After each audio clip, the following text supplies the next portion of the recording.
here from Pop Turner speaking to Santiago Vaca Narvaja about the Society of the Snow, which is going to be streaming on Netflix January 4th.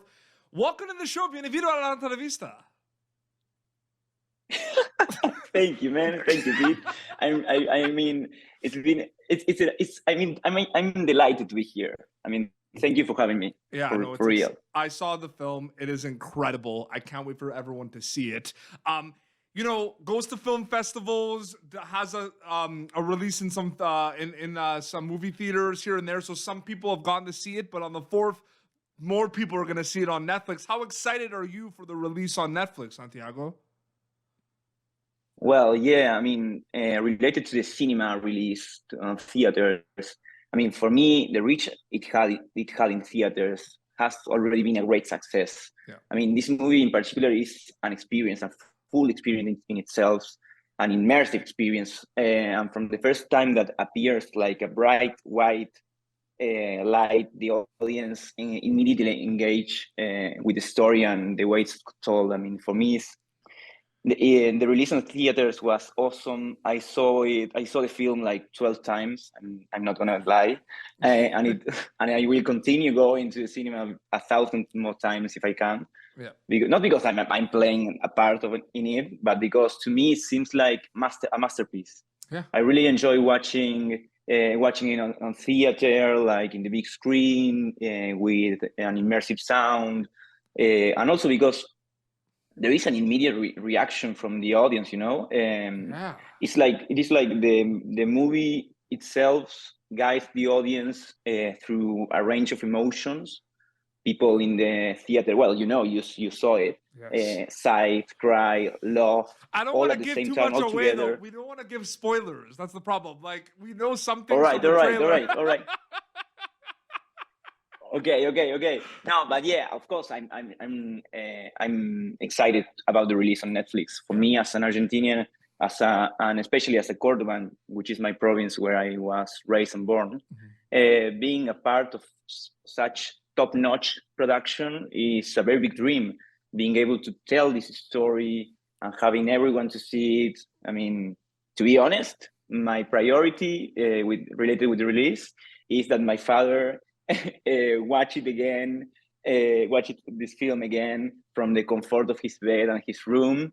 That image already moves me because he has seen the entire Netflix catalog also, and he's the worthy critic for the task. So yeah, I mean, for me, that image really moves me. Yeah, I can't wait. January 4th. I can't wait for people to see it. And then, okay, so we talked about this a bit before we started. So you play Maspons, Daniel Maspons in the film, but I wanted to know about the audition process specifically for the Society of the Snow.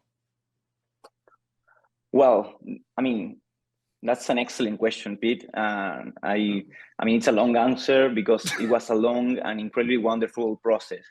The casting director, who was also our acting coach, Maria Laura Berch, was the truly architect of this selection process. I remember the first time I received a flyer from a friend via Twitter, a simple rectangle of color that says something like, "We are looking for actors aged 18 to 25 who have ever played rugby." Believe it or not, this little body has played the sport for a very long time. So in a very innocent and tentative manner, I sent my first email on December 23 of 2020, right in the mid of the pandemic. And it's an amazing coincidence that December 23 of 1972 is the date when the last helicopter trip that rescued the 8 remaining survivors took place. And it's a detail that, for me, marks a mystical trend in this process. Yeah. I don't know. For me, it's mystical. Yeah. And then over 9 months, I kept sending self-tape and all, with scenes that had really little information. I mean, we don't know. We didn't have an idea of what the story was about, because had changed. Like the character had changed names, but had some keywords like fuselage, snow, rugby, and after connecting dots, I finally understood that the story I was about to do was the one about the airplane crash in the Andes. Yeah. So well, the process continued like for 9 months, and one day they told me to travel to Uruguay for an in-person audition with the director, and the director was none other than Juan Antonio Bayona, a person that I admire and whose entire filmography I had watched since I was a cinema student.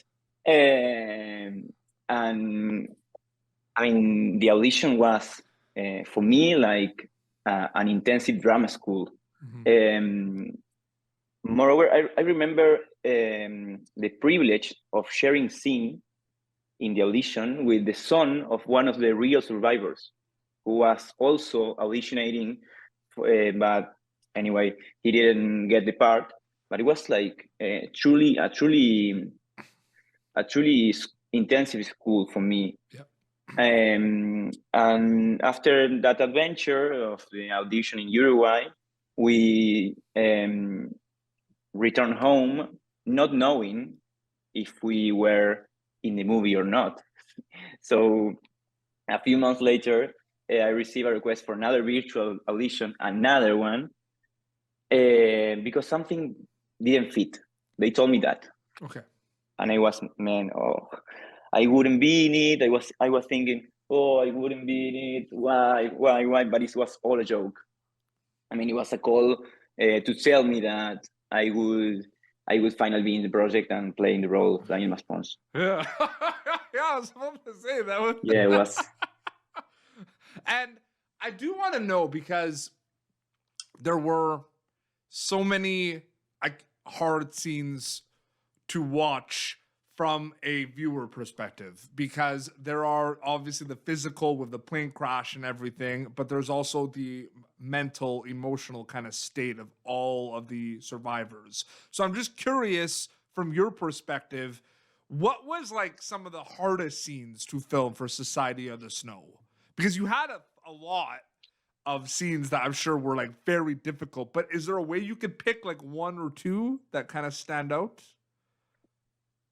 Well, I mean, I totally agree with you. I believe that the story in general posed a lot of challenges. Yeah. And my mother was really concerned about me when I told her about this story. Yeah.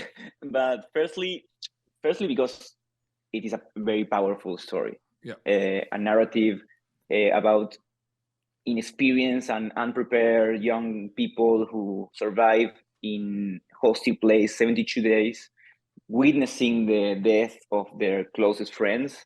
That is already a very challenging starting point to approach as an actor. Secondly, because there were practical issues. I mean, we had to be away from our homes and family for a long time. We had to lose weight. Yes. I mean, we have to lose weight. I lost 12 kilos, but I have colleagues who lost up to 23 kilos, I think. And we had to endure the real cold. The combination of these elements is very difficult to maintain over more than 140 days of work. Because the cold and the hunger make everything a bit heavier. Yeah. But the one the scene that had the greatest impact on me was the one where, as soon as they said cut, I didn't know what I had done.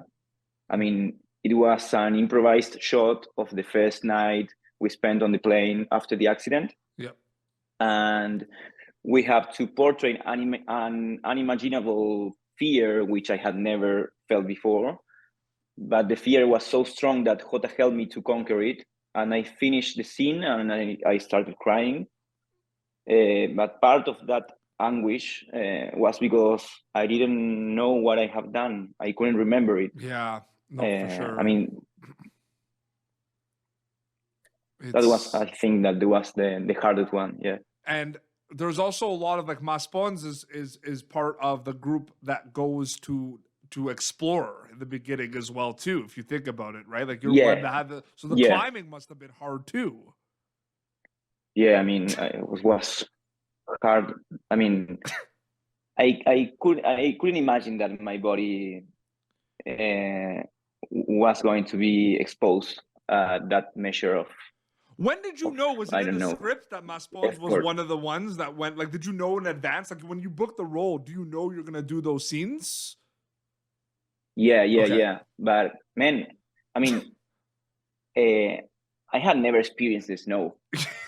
Yeah. I mean, it was a total experience. Yeah. But a total experience that was based on the premise of commitment from day one. Yeah. Because the only way to tell this story is through dedication and knowing that this movie had to be told in this way. Yeah. No, for sure. And it was a good segue. I mean, what was it like working with everyone, the cast? I mean, I see online, you know, you went to the premiere together. There's all the posts, like everyone's like friends, like everyone. It seems like a lot of you are like family now. Like, what was that like working with everyone?